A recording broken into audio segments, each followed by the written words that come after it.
A origem da leptospirose ainda não é muito conhecida.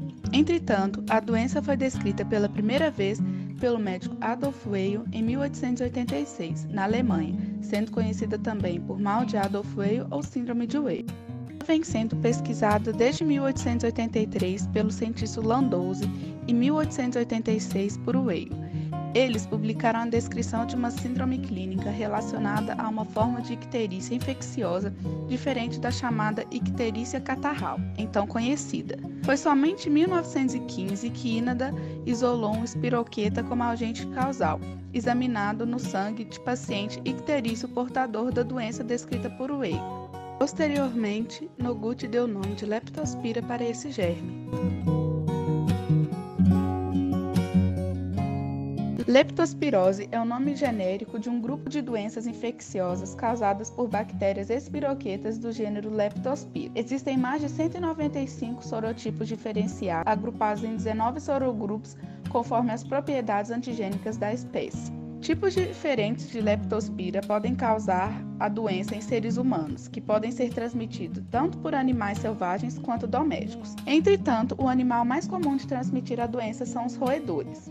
Ela pode ser transmitida pela urina de animais ou a água ou solo contendo a urina deles, que entram em contato com rupturas na pele, olhos, boca ou nariz.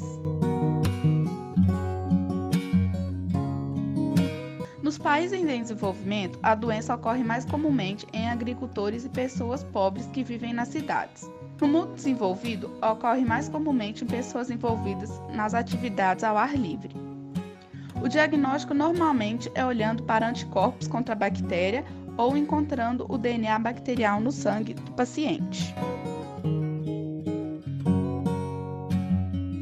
A transmissão da leptospirose comumente se dá através da urina dos ratos, que em períodos de enchentes e inundações se misturam a enxurrada e a lama formadas. As leptospiras presentes na água penetram no corpo humano através da pele, principalmente se houver a presença de algum tipo de ferimento, manifestando a doença após período de incubação que varia de 10 a 20 dias. No meio rural, dos 19 sorogrupos, há 2 que exercem destaque. Panoma com tropismo, que tem capacidade de infectar suínos, se instalando em porcos, e o Ardeo, que possui afinidade com bovinos, se instalando no gado. Tratadores de animais e veterinários podem adquirir a doença pelo contato com a urina de animais infectados ou convalescentes. Os sintomas mais frequentes da leptospirose são muito semelhantes aos da dengue e a gripe. Em 90% dos pacientes, os sintomas mais encontrados são a febre alta, dor de cabeça, calafrios e dor muscular pelo corpo, principalmente nas panturrilhas. Outros sintomas menos comuns estão as lesões na pele, vômitos, diarreia e a dilatação do fígado. Cerca de 15% dos casos, a doença evolui para a fase tardia, surgindo manifestações graves e letais, e dentre elas estão a icterícia, hemorragias, meningite, torpor, coma, falência dos rins e até insuficiência respiratória hepática, levando à morte do indivíduo enfermo. Contudo, a leptospirose também pode ser assintomática, e quando os sintomas se manifestam, a doença pode regredir espontaneamente em um período de 3 a 7 dias, sem deixar sequelas. Trata-se da leptospirose com antibióticos para evitar a evolução da gravidade da doença, sendo a hidratação também muito importante nesse processo. Não se deve administrar medicamentos que possuam qualquer quantidade de ácido acetilsalicílico, pois poderá agravar o risco de sangramento. Aqueles que desenvolvem a icterícia ou meningite necessitam de internação, incluindo outros sintomas graves, como as complicações renais, também devem receber um tratamento intensivo no hospital. Como em outras enfermidades, pacientes infectados ou com suspeita de leptospirose não devem se automedicar, pois como o Ministério da Saúde adverte, a automedicação pode ter efeitos indesejados e imprevistos, pois o remédio errado não só não cura, como pode piorar a saúde.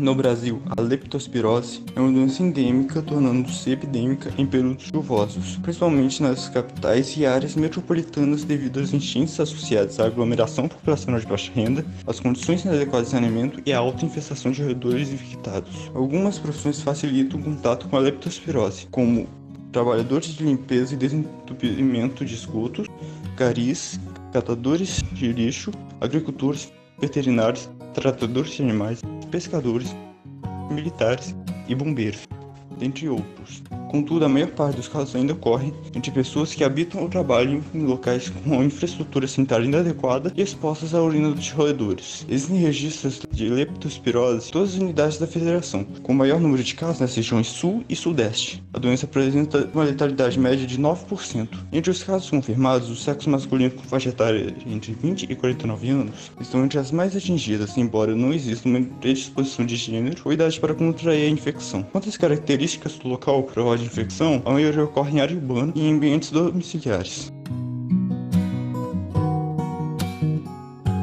Muitas pessoas não sabem disso, mas a leptospirose, também conhecida como doença do xixi de rato, também pode contaminar gado e animais domésticos, fazendo com que veterinários e tratadores de animais corram risco de contaminação pela urina desses animais. A leptospirose pode matar os ratos, assim como os humanos, se o animal não estiver com as defesas do organismo funcionando bem.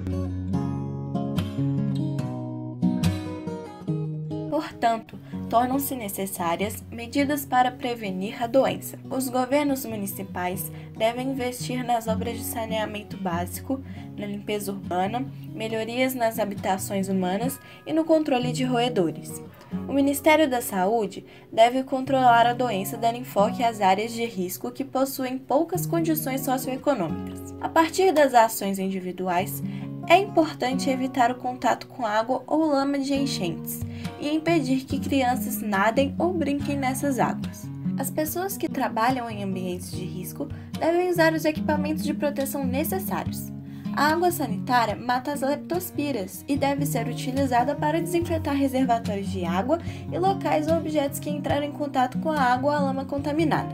O controle de roedores se deve a partir do acondicionamento e destino adequado do lixo, armazenamento apropriado de alimentos, desinfectação e vedação de caixas d'água, vedação de frestas e aberturas em portas e paredes, entre outras medidas.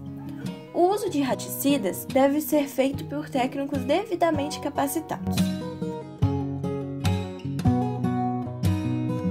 A vacina humana não está disponível no Brasil, pois não existe uma vacina produzida com as leptospiras dos principais sorotipos isolados aqui. Países como Cuba, Rússia e China já utilizam a vacina. A vacinação de animais domésticos e de produção, disponíveis em serviços particulares, evita que estes adoeçam e transmitam a doença por aqueles sorovares que a vacina protege, sendo válida como estratégia de proteção individual.